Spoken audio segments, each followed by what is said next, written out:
Alright, let's take a look at the menu navigation and the actual screens that this white blood count analyzer has.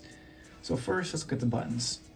So this button here on the left is going to scroll back between your different menus. So we have measure, that'll show you the results of your current test you just ran.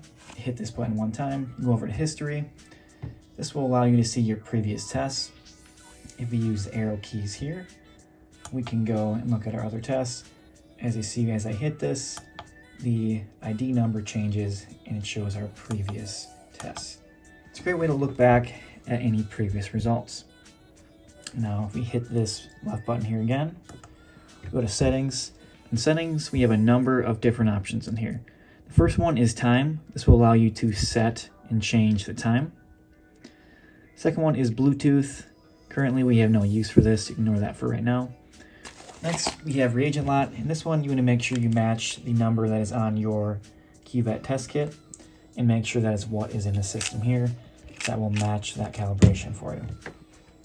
Next, we have volume. Recommend setting this to 10. That way you can hear when the test is done. Empty record, you can ignore this for the moment. Next is pet. If you're running canine samples, make sure to have dog selected. If you're running feline samples, make sure to have feline or cat selected.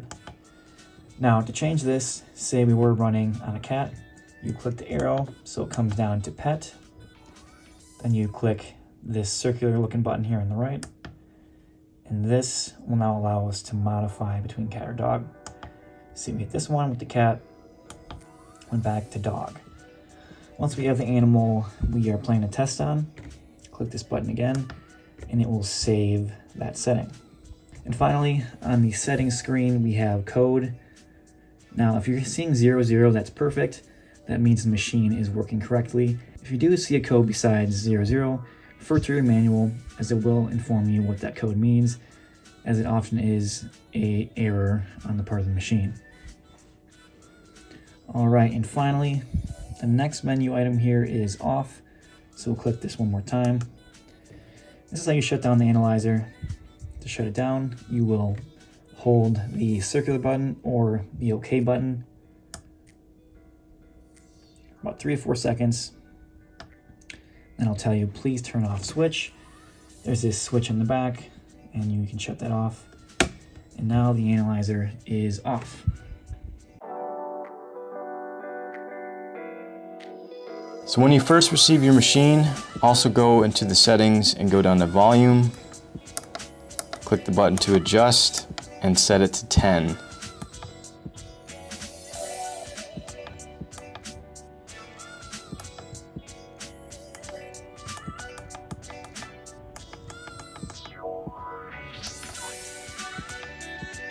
Be sure to enter the species, either feline or canine, of the animal that you're performing the tests on. It will come preset for dog, but it's also available to be ran for cats. Also given in the settings is the code. If you see 00 on the right hand side, that simply indicates that the machine is working. If you're seeing some other code in the settings, take a look at the troubleshooting in the manual, as these can indicate any error state or errors that the machine is currently experiencing. So again, just to do a troubleshooting check, you can see what the code is currently displaying. If it displays 00, there's no error or fault at hand, and you can presume testing is normal. You do encounter another error, look on the troubleshooting portion of your manual, or give Canine P4 a call and we can help you identify what the cause of the issue is. So the last item, and you'll just need to check this with each new lot you receive of the test kits, is the reference code listed on the cuvette box. So the reference code being 5, we need to go down to settings, scroll down to reagent lot, press the power button, and go up. So just go to the position that the test cuvette box indicates, which is 5, hit enter, and your machine is calibrated to the test kits included.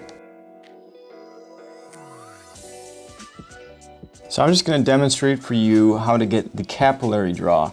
Now the machine doesn't need a distinguishment between capillary or venous. You can run both blood types the exact same way. So be sure to clean the collection site. The alcohol prep heads wipe first. And then we will use the high flow lancets to get a blood sample. Lancets operate on a spring which activates the needle lancet. So you'll have to push it against the surface of the skin, which will activate the lancet and allow a blood drop to collect. Next, we take one of the provided 20 microliter plungers and simply put it against the blood and allow the capillary flow to flow into the tube, simply filling up to the tip. So next we're going to want to put the blood sample, either collected by vacutainer, needle syringe, or via the capillary plunger, into one of the tubes provided, slowly and not forcefully pushing it out until it fills the tube. Place it on the rack, 3D printed and available only at canine-p4.com. Affix a pipette tip to your included pipetter, set to 10 microliters. So included in your 100 count test kit box, this will be your box here marked the blood cell staining solution, is the items necessary to process the blood and the chips to place into the machine. So the first thing we have is a vial of the staining solution. This is going to be used multiple times across the whole contents of the kit, so be careful to avoid spills. Place the cap back on once done. Ensure it lasts for the entire amount of tests. So also included is 50 centrifugal tubes. These tubes don't actually get placed in the centrifuge, but these will be used for mixing equal amounts of the whole blood and the cell staining solution. So we'll take out a few of them here and place them to our rack,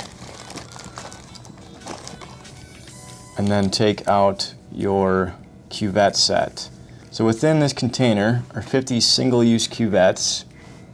From here you're going to place the mixture of the whole blood and the staining solution into the tip, which then gets placed into the machine. Once you're done, you dispose of these. So for your convenience, we placed the unused chips in our rack. We're going to put the test kit away for now. So with my whole blood sample, which you can put in any sterile cup, I'm going to withdraw 10 microliters exactly of whole blood. We're going to need an even mixture of the cell staining solution and the whole blood. We're going to put that into a new clean tube. Place it right on the bottom. The other way to do it is to put the stain in first and then put the blood in on top.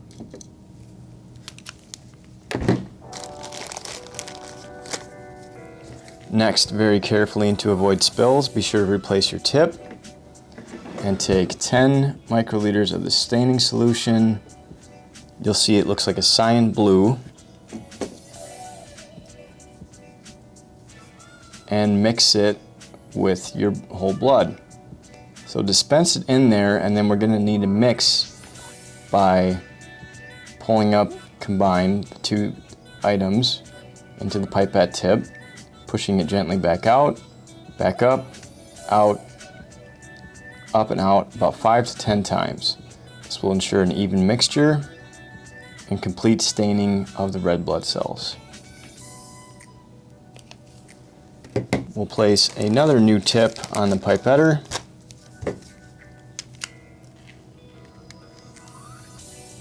Take out 10 microliters of the well-mixed mixture.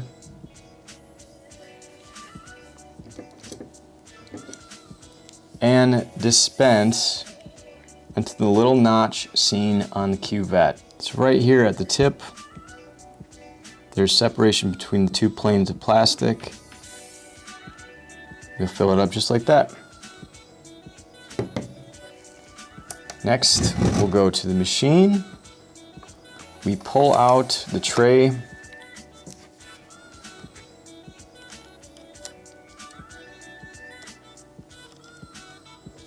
And insert the cuvette, which only fits one way. You can see from the notch here they line up. Push it to close. Within 45 seconds you will have results appear on screen. Be careful to put away your cell staining solution, as you will need this for every test in the box. So after the beep and your test is completed, it's going to display the results on screen. Here we have 8.5 billion total white blood cell count per liter. You can see the reference range as being 6 to 17 billion per liter.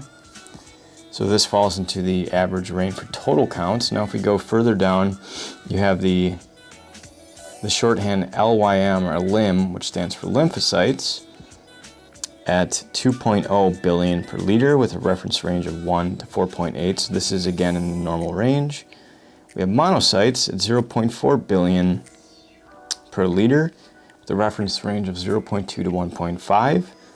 Neutrophils at 5.9 billion per liter, the reference range of 3.6 to 11.8.